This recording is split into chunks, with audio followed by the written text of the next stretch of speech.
फ़अऊज़ु बिल्लाहि मिनश्शैतानिर्रजीम बिस्मिल्लाहिर्रहमानिर्रहीम।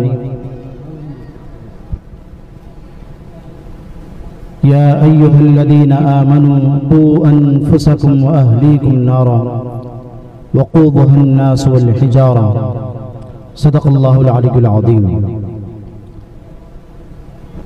वक़ाल नबियुना सल्लल्लाहु अलैहि वसल्लम अकरिमू औलादकुम व अहसिनू अदबहुम औ कमा क़ाल अलैहि सलातु व तस्लीम।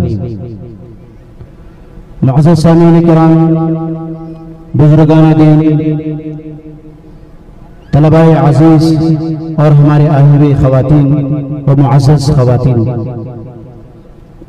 आज का ये हमारा प्रोग्राम बड़ा अहमियत वाला प्रोग्राम है, बड़ा अज़ीम शान प्रोग्राम है।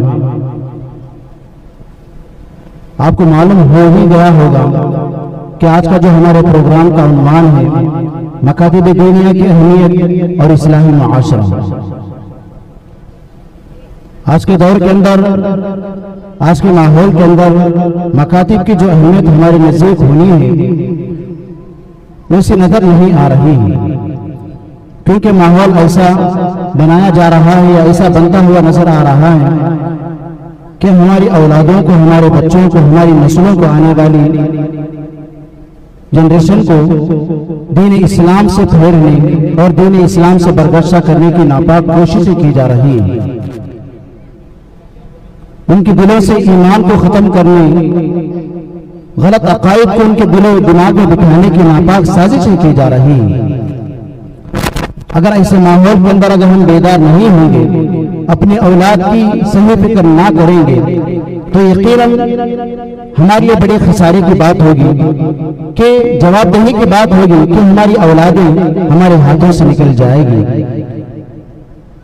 वो हमारी औलाद नहीं रहेंगी, दीन और ईमान से हाथ धो बैठेंगे। खुदा ना खासा, 100 बार खुदा ना खासा, अगर वो गलत अकायद का शिकार हो गई, गलत चीजें और गलत पत्तियां उनके दिलो दिमाग में बिठा दी गई, तो हमारी औलादें हमारी एक बात सुनने के लिए तैयार नहीं होंगी। दीन ईमान का खतरा उनका नजर आएगा।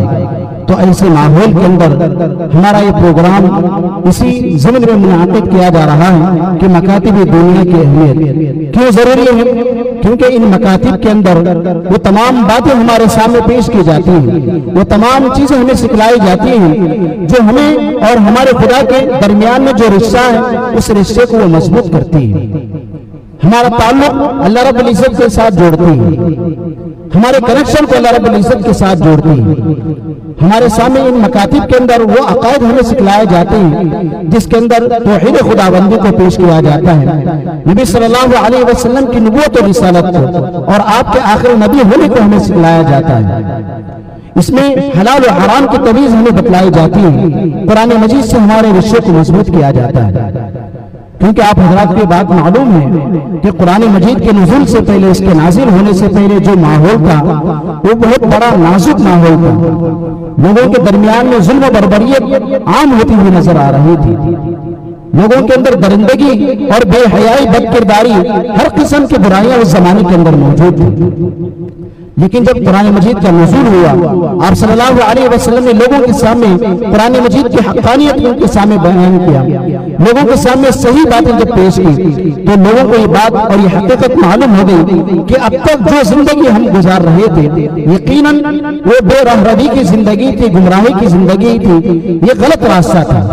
उन्होंने अपनी जिंदगी से तौबा की और कुरान मजीद को थामने वाले बन गए, कुरान मजीद पर वो अमल करने वाले बन गए, जिसका नतीजा ये हुआ कि जो लोग बेहयाई की और दरिंदे की जिंदगी गुजार रहे थे, कुरान मजीद को अपनाने की वजह से, कुरान मजीद पर अमल करने की वजह से अल्लाह रब्बुल इज्जत ने उनके लिए रज़ियल्लाहु अन्हुम व रज़ू अन्हु का परवाना सुना दिया।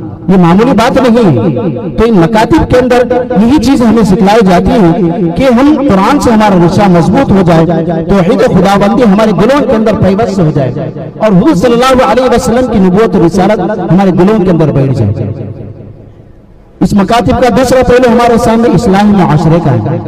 ये भी निहायत जरूरी है कि आज मुआशरे के अंदर हर तरफ अगर आप नजर दौड़ाएं तो कितनी खराबियां और कितनी बुराइयां हमारे सामने दिखाई दे रही हैं। चाहे वो बेहयाई और बदकिरदारी का माहौल हो, शराबनोशी जुआ खेलने का माहौल हो, बदनजरी और बदनिगाही का माहौल हो, इसी तरह बहुत सारे सूदी कारोबार हो, सूदी लेन देन हो, इस तरह के मुआशरे के अंदर बहुत सारे बुराइयां जड़ पकड़ती हुई नजर आ रही हैं। तो ऐसे माहौल के अंदर अपनी इस्लाह और अपने औलाद और अपने मुआशरे की इस्लाह भी निहायत जरूरी है। इसीलिए इस प्रोग्राम को दो उन्वानों के साथ जोड़ा गया है, मकातिब दुनिया की अहमियत, यह भी निहायत जरूरी है, और दूसरा इस्लाह मुआशरा कि हमारे दरमियान में हमारे मुआशरे के एतबार से हर तरह की खराबियां हमारे मुआशरे से खत्म हो जाए। तो आज